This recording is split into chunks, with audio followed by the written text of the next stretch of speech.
Today's class is a head-to-toe standing mobility practice. So we're going to be moving our body, warming up our feet, our ankles, all the way up to our head. Start in a standing position. Feet can be however far apart you'd like, and let's just check in with our posture. So we always want to work on moving with that neutral pelvis and neutral posture. So check that the pelvic bowl isn't tipping forward or back. We really want to hold that pelvis upright. So we're trying to lift our pubic bone, the front of our pelvis, up toward our belly button, and make sure our shoulders are stacking right over the pelvis. So we'll keep that nice posture. Lift your right heel up so the knee will bend a little bit as you press into the ball of the foot or the toes of the right foot. Lower down, lift the left heel, and then lower down. So we're just going to alternate pressing into the toes or the top of the feet as we lift the heels, starting to mobilize the feet and the ankles. Do that a few more times. Then we're going to move our ankles in the other way. So check how you're standing. Press into the heels this time. Try to lift your right toes up. So we're dorsiflexing that right ankle and then lower the right toes. Keep that left heel down. Try to lift your left toes up so they might not move very far, if at all. Lower down, and we're going to keep alternating. Pay attention to your pelvis. Make sure your hips don't shift side to side. So we're really trying to keep everything in that neutral position as we work on our ankle flexion. So whenever we dorsiflex the foot or the ankle, that's the toes coming back toward the shin. So we're working the front of the ankle. Good, lower the feet down. Now we're gonna lift both heels at once. So really pay attention to your posture. Keep some engagement in the core. That always helps when you balance. Press into your big toes and try to lift your heels up and then carefully lower back down. So you wanna hold this nice neutral posture as we lift the heels, press into the big toes and lower down. Both feet at a time. We're working on our balance. We're strengthening the feet. The ankles, also working the core, because anytime we work on our balance, we're working on our core muscles. Few more times, up and down.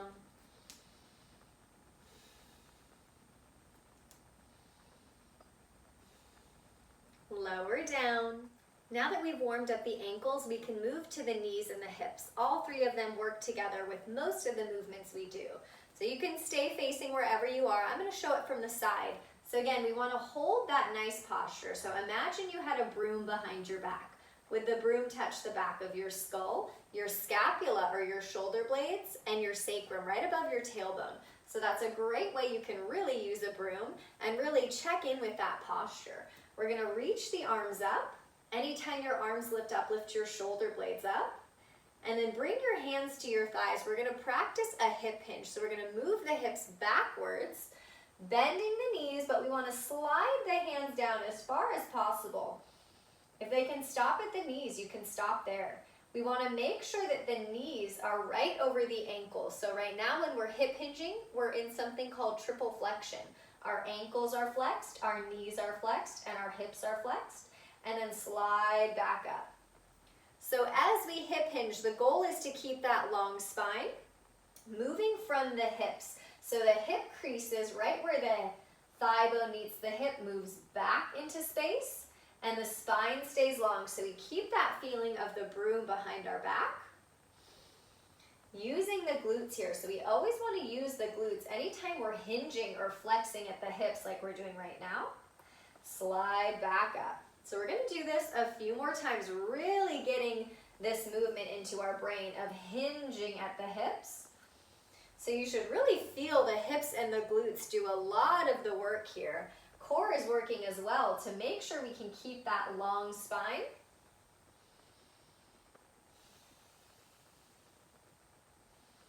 Good, that was the last one. Now that we've got our hips moving in big ways, we're gonna work one hip at a time doing something called hip flexion. So if you have something nearby you'd like to help you balance, you can always have your hand on something.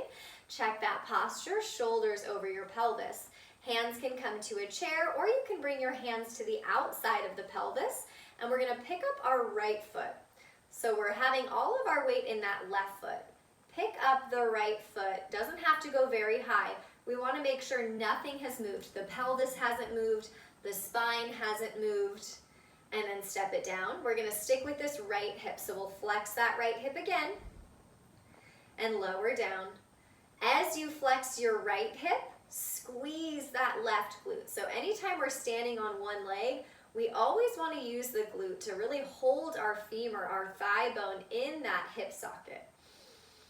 So when we flex the hip, we're bringing the torso toward the thigh or thigh toward the torso without the spine moving. Good, release it down. If you need to shake it out or move around a little bit, go ahead and we'll switch sides. Again, you can always hold something to balance or have your hands at the sides of your pelvis. Check that feeling of the broom behind your back. Pick up your left foot. It doesn't have to lift very high. And then step it down. So now we're really squeezing this right glute as we work on bringing that left thigh any amount toward the torso without anything in your pelvis changing, anything in your ribs, anything in the head and neck. So we're isolating the movement in that left hip right now, working that right glute.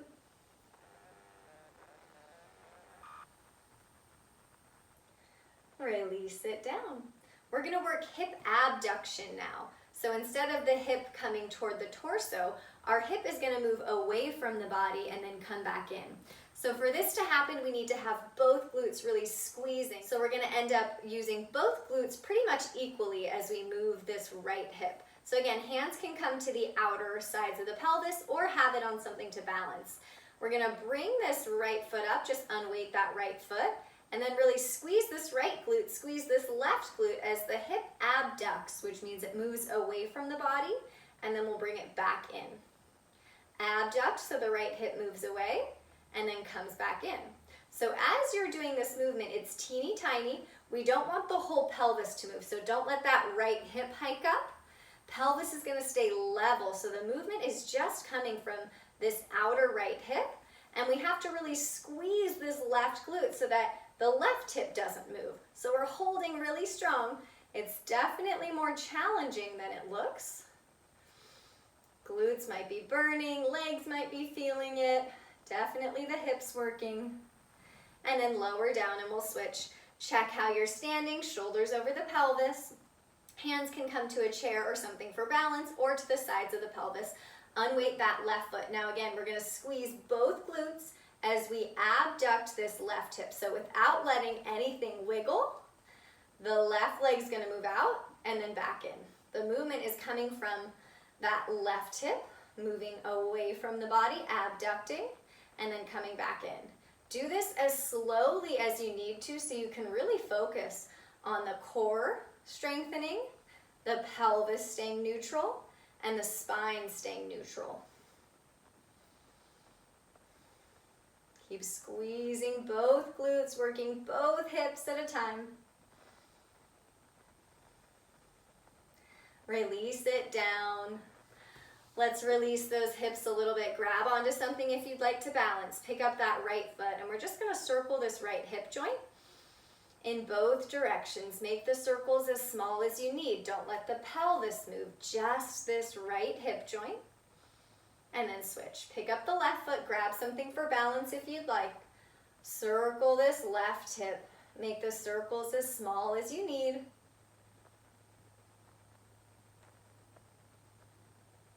Release it down. We'll come to a really small high lunge. So you'll step the ball of your right foot back. Make it a really small stance so we can bend both knees and check in with that pelvis. So again, we don't want it to tip forward, no arch in the low back. So think about lifting your pubic bone, the front of your pelvis up toward the belly button. And then again, check that feeling of the broom behind your back so we're not rounding or collapsing in our posture. Hand can definitely come to a chair if you'd like help balancing. If you'd like to have your hands on your body, put one hand at the front of the pelvis at the pubic bone, one hand at the back of the pelvis at the sacrum, and squeeze your hands together. So in this position, in this split stance or this really small high lunge, our right hip, which is the back leg, The right hip is in a little bit of extension already, so this might already feel like a little stretch or pull on the front of that right hip or where your hip flexor is. And we're gonna go a little bit more into that extension by straightening this right leg so the hip extends more, moving backwards, and then bend it. So it's a teeny tiny movement. It might barely feel like it's moving. That's okay. So the movement is coming from this right hip. Make sure that, again, you're not tipping the pelvis or moving the rest of the spine. So the only way this hip will move into extension is if our pelvis stays the same. So we really have to continue that feeling of zippering up the pubic bone toward the belly. If we tip forward and try to extend the hip, it won't extend. There's nowhere to go. So we have to start from this neutral position so that the hip is truly extending or moving back behind us.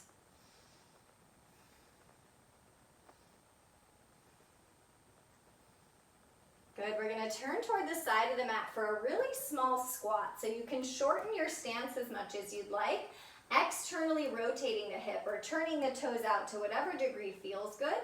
Bending the knees here. Now, it doesn't have to be a big bend. Again, we want to make sure the pelvis isn't tipping forward. So our tailbone is facing straight down, pubic bone is lifting up. We're going to let the arms hang and roll one shoulder back at a time. So now we're starting to get some shoulder and scapula mobility as we roll the shoulders while we work the hips. So our hips are in a little bit of external rotation. Our glutes are working to hold our hips in this external rotation, and the core is working to help us keep our balance and to keep that pelvic bowl upright.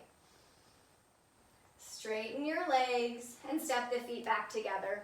Switching sides, left foot will step back for that really small lunge. So both knees are going to be bent.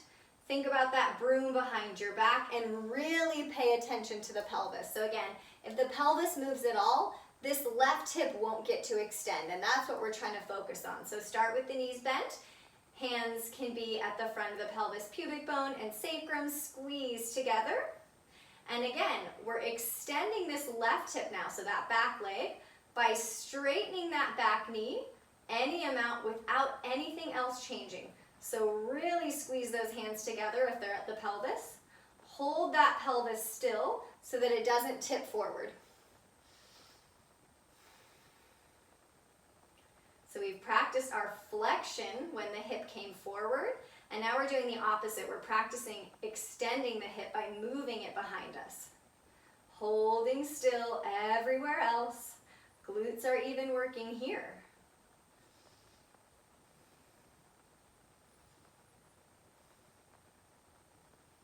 Good, turn to the side, tiny squat.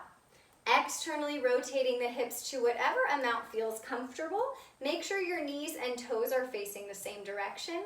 Arms will hang and we'll roll the shoulders back. Holding this nice posture, making sure we're not collapsing or rounding forward. Everything stays really active to hold this nice neutral posture as we mobilize the shoulders, rolling them back one at a time. Step your feet back together. And our right foot will step back, coming into a warrior two. So the right foot will step back. Again, shorten the stance a little bit more than normal. Left knee is bent. Check that pelvic bowl here. Make sure we're not tipping the pelvis forward, which would be arching the back or sticking that tailbone out. So right now, our left hip is in some external rotation. Our glutes are active. We're using the core to hold that pelvic bowl upright, and we'll reach the arms out. As you reach the arms out, we're going to focus on some shoulder mobility. So we'll externally rotate the shoulders, which makes the palms flip up a little bit, and then bring the shoulders back to neutral. Externally rotate the shoulders, palms flip up a little bit, and then back to where they started. So I really want you to focus on the shoulders here. We're not just flipping the wrist. The movement is coming right from the top of the shoulder. So it rotates, and that's what has the palms flip. Feel the shoulders and upper back work. Keep the glutes nice and active. Good, arms will come down and then up overhead. Hold strong in the pelvis and the legs, and we're gonna lift the shoulder blades up toward the ears and down. Shoulder blades lift up and down. So we're elevating the scapula, the shoulder blades, up toward the ears, back down, up toward the ears, back down. Release your hands. Turn all the way toward the side of the mat. Parallel the feet. Now you can definitely use a chair here to help you balance. We're gonna bend into the right knee. Now, just like we practiced for that hip hinge, your hips will move back, back, back. Keep pressing into the toes and heels. Think about that broom behind your back. Make sure we're not tipping the pelvis or arching the back. Now hold here in this side lunge. Press into the pinky toe side of that left foot.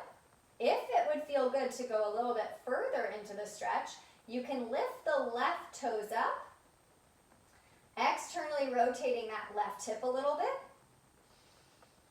If you lifted those left toes, lower them back down and we'll switch sides. Bend into that left knee side lunge. Left hip crease where the thigh meets the hip moves back, back, back. Make sure your left knee is just about over the ankle, not further than the toes.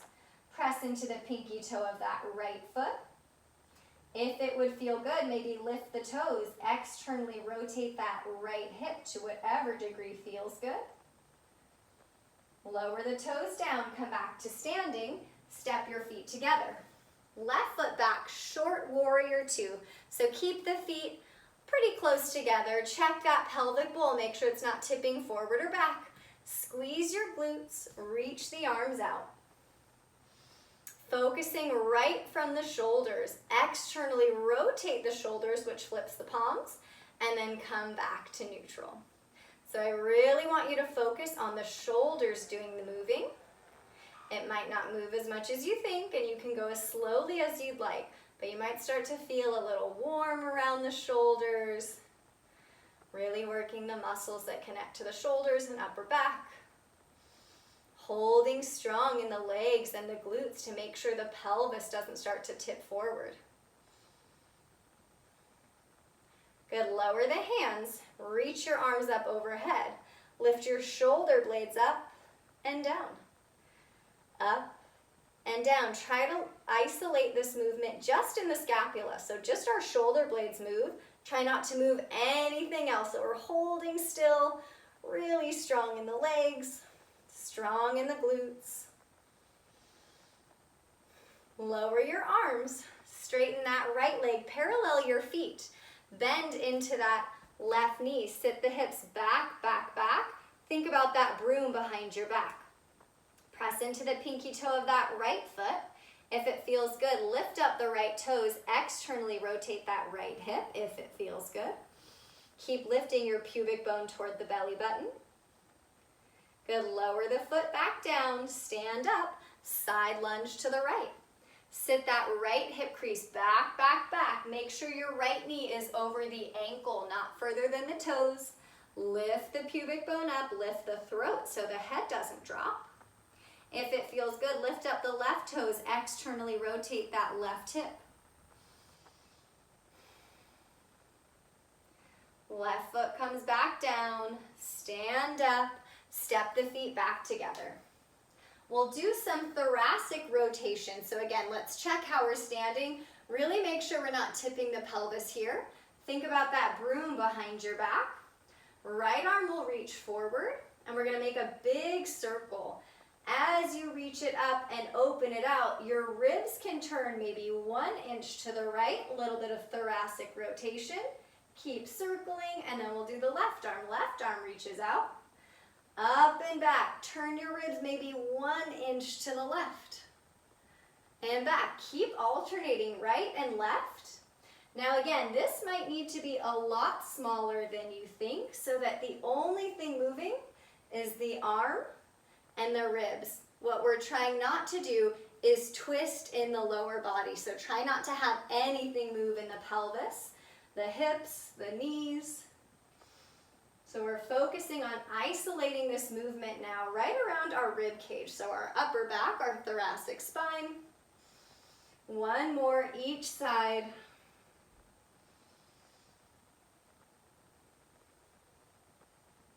Take a wide stance, bring your fingertips to the head of the humerus or right on the top of the shoulders. And again, we're gonna hold still in the lower body and try not to move and just focus on the ribs. So very similar to what we just did, but our feet are a little bit further apart, and we're gonna rotate the ribs to the right and to the left. Again, think about just the ribs turning side to side, maybe an inch, so that we don't twist in the low back. So we're not gonna move the lower body. We're holding really strong everywhere and just feeling this tiny rotation from the ribs side to side. But keep feeling like you're standing up really tall.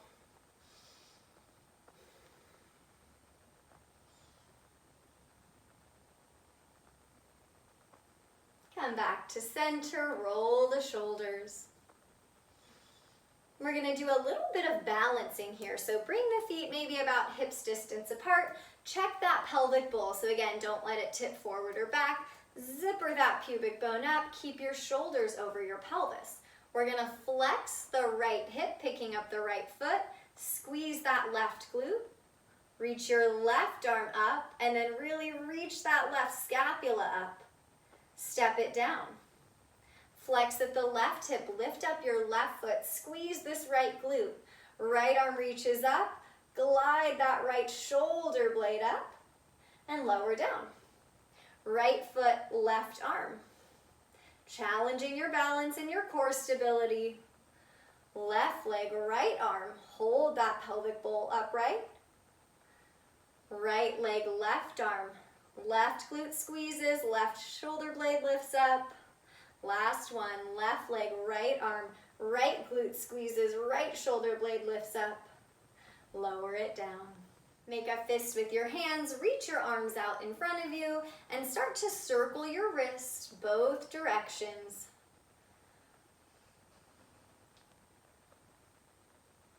Good, now bring the fists forward, and we'll extend the wrist, trying to lift the knuckles up toward the ceiling, and then flex the wrist, pull the knuckles back towards your forearms. Extend the wrist, knuckles up, arms are straight. Flex the wrist, knuckles toward the forearms. Extend the wrist, flex the wrist. Good, right palm will come forward with a finger down. Elbow comes in toward the side of the body. Now take your left thumb, bring it to the back of that right hand. Left fingers come across the right fingers and pull back, getting this big stretch for the right wrist, right forearm. You can always exhale through your mouth. Switching sides, left palm forward, fingers down. Right thumb is going to come behind the hand, fingers come in front, pull back so that left elbow is in toward the ribs, and we're pulling those left fingers back. Stretching the left wrist, left forearm. Release it down. Right hand is going to come toward the left ear. Start to pull the head toward the right, keeping this left shoulder down so that we're getting this nice stretch for the left side of the neck. Come back up, release it down. Left hand toward the right ear. Pull the head to the left. Make sure that right shoulder stays down. Come back up, release it down. We're going to come to a side body stretch. So we have a couple options. You can keep the feet hips distance apart. You can take a much wider stance. So the wider your stance is, the more stable you'll be. Or you can have a chair nearby and have one hand on the chair. If you want, we'll do a cross ankle forward fold, and we'll bring this right ankle behind the left. Now bend the knees as much as you need for more stability, but hold that feeling of lifting the pubic bone up, shoulders stacking over the pelvis. We're going to reach the right arm up and start to side bend over toward the left. So we want to get this nice stretch from above that right side of the pelvis all the way up the ribs. If you're in this cross-ankled forward fold or any other option here, you can take this left arm and start to slide it down the left leg to go a little bit further into the stretch, but just make sure you feel like you can balance there. Come back up and we'll switch. You can stay in that wide-legged stance. You can cross that left ankle behind. Again, maybe grab something for balance if you'd like. You can bend the knees, Left arm will reach up and we'll start to side bend over toward the right. If you want, start to slide down the leg to go a little bit further into your stretch, but try not to round forward. So keep that nice open chest.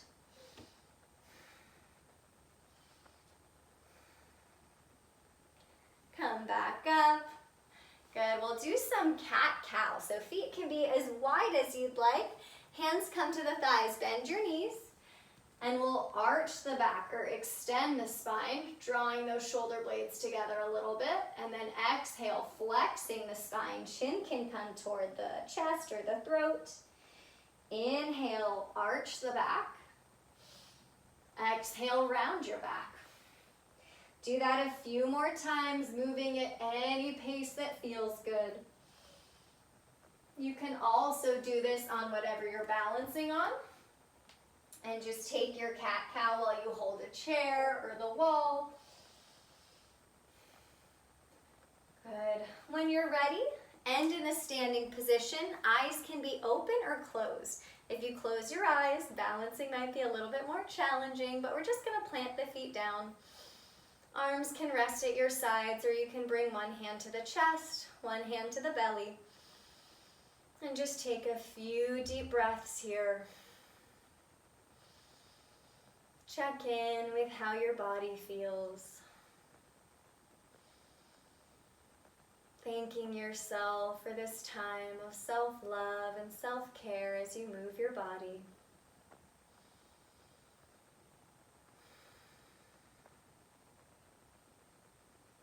Thank you for practicing with me today.